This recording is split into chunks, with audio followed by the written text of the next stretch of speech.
கர்மா தான் பிறப்பிற்கும் இறப்பிற்கும் காரணமாகிறது. கர்மா வித்து, பிறவி அதன் விருட்சம், படைப்பு கர்மாவின் விருட்சம். கர்மா தான் மூலமாக இருக்கிறது. கர்மாவை பற்றி தெரிந்து கொள்வதே மிகப்பெரிய ஞானம். ஞானத்தில் உச்சமே அதுதான். இறைவனை தெரிவது கூட ஞானம் அல்ல.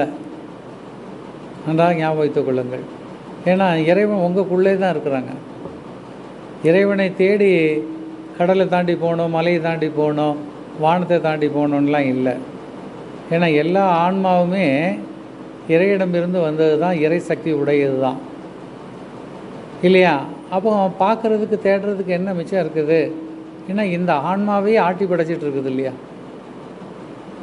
இந்த ஆன்மாவையே படைத்து வாழ வைத்து இல்லையா காப்பாற்றி கொண்டிருப்பது கர்மா.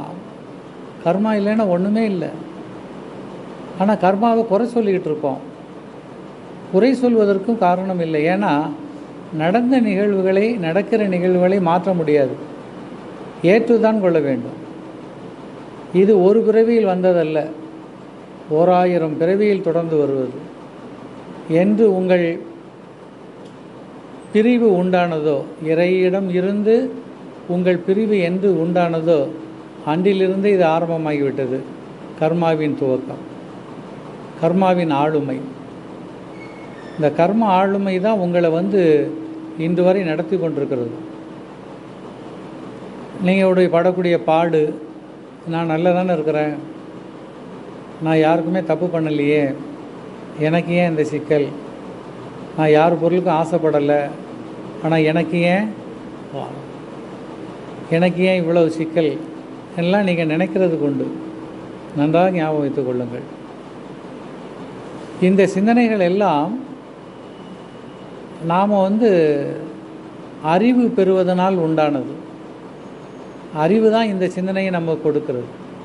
மனதினுடைய பதிவுகளில் இருந்து அதனுடைய தன்மைகளை அறிவு நமக்கு வெளிப்படுத்துகிறது. அதனால்தான் அறிவை பெற வேண்டும்னு சொல்கிறாங்க. ஞானிகள் எல்லாம் ஏன் அறிவை பெறணும்னு சொன்னால், அந்த அறிவு இருந்தால் தான் மனப்பதிவுகளை படிக்க முடியும். மனப்பதிவுகள் எல்லாம் கர்மாவினுடைய சட்டத்திட்டங்கள், கமாண்ட்ஸ். எப்படி நீங்கள் வாழ வேண்டும், எப்படி இருக்க வேண்டும், என்ன செய்ய வேண்டும், என்ன நடக்க வேண்டும், எல்லாமே ஆல்ரெடி எழுதப்பட்டு விட்டது. இனிமேல் புதுசாக ஒன்றும் எழுத வேண்டியது இல்லை. நீங்கள் செய்யக்கூடிய ஒவ்வொரு காரியங்களும், ஒவ்வொரு காரியத்திற்குரிய காரணங்களும், அந்த காரியத்தில் ஈடுபடக்கூடியவர்களுடைய தொடர்பு, உறவு, நட்பு எல்லாமே கர்மா நல்லது.